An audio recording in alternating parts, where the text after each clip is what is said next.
नमस्कार दोस्तों, स्वागत है आपका हमारे चैनल पर। आज की इस वीडियो में हम बात करेंगे एमपीपीएससी असिस्टेंट प्रोफेसर भर्ती परीक्षा 2026 की, जिसकी परीक्षा अब सभी 64 विषयों में संपन्न हो चुकी है। लेकिन परीक्षा खत्म होते के बाद सबसे बड़ी चर्चा किस बात की हो रही है? कई अभ्यर्थियों का कहना है कि इस बार पेपर अपेक्षा से अधिक कठिन था। क्या इसका असर कट ऑफ पर आएगा? रिजल्ट कब तक आएंगे और आगे चयन प्रक्रिया क्या रहेगी? आइए पूरी जानकारी विस्तार से जानते हैं। सबसे पहले परीक्षा का संक्षिप्त विवरण जान लेते हैं। इस वर्ष एमपीपीएससी द्वारा असिस्टेंट प्रोफेसर भर्ती परीक्षा 2064 विषयों के लिए आयोजित की गई। परीक्षा लगभग 1 महीने तक अलग अलग विषयों में चला। हजारों अभ्यर्थियों ने इसमें भाग लिया। परीक्षा शांतिपूर्ण तरीके से संपन्न हुई। कई परीक्षा केंद्रों पर अच्छी व्यवस्था देखने को मिली, लेकिन परीक्षा समाप्त होते ही सोशल मीडिया और अभ्यर्थियों के बीच एक चर्चा शुरू हो गई है।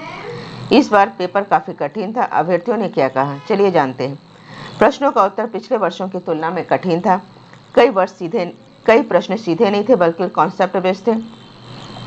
कुछ विषयों में न्यूमेरिकल और एनालिटिकल क्वेश्चन अधिक देखने को मिले। समय प्रबंधन भी कई छात्रों के लिए चुनौती रहा। कई अभ्यर्थियों ने बताया कि उन्हें पूरा प्रश्न पत्र को हल करने में काफी कठिनाई हुई। आइए जानते हैं क्या कट ऑफ कम होगी। अब सबसे बड़ा सवाल, क्या कठिन पेपर होने पर कट ऑफ कम होगी? इसका उत्तर अभी निश्चित रूप से कोई नहीं दे सकता। कट ऑफ कई बातों पर निर्भर करती है। परीक्षा का स्तर, उपस्थित अभ्यर्थियों की संख्या और कुल रिक्तियां यदि लागू हो। नॉर्मलाइजेशन, यदि अधिकांश अभ्यर्थियों को पेपर कठिन लगा है तो संभावना है कि कट ऑफ पिछले वर्षों की तुलना में कुछ कम हो सकती है।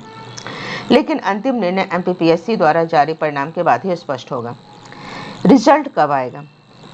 मीडिया रिपोर्ट के अनुसार अब उत्तर पुस्तिकाओं का मूल्यांकन शुरू होगा और उसके बाद फाइनल आंसर की जारी की जा सकती है। फिर रिजल्ट घोषित होगा।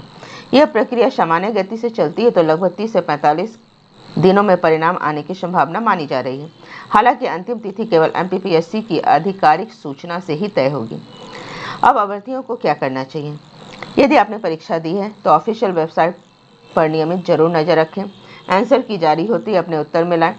सभी आवश्यक दस्तावेज तैयार रखें। इंटरव्यू या अगले चरण की तैयारी भी साथ साथ शुरू करें।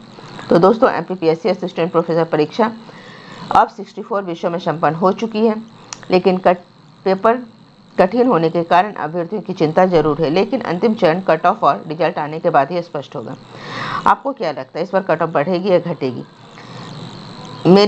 अपनी राय कमेंट में जरूर लिखिए। आगे वीडियो पसंद आए तो लाइक, शेयर और चैनल को सब्सक्राइब करना ना भूलें। धन्यवाद।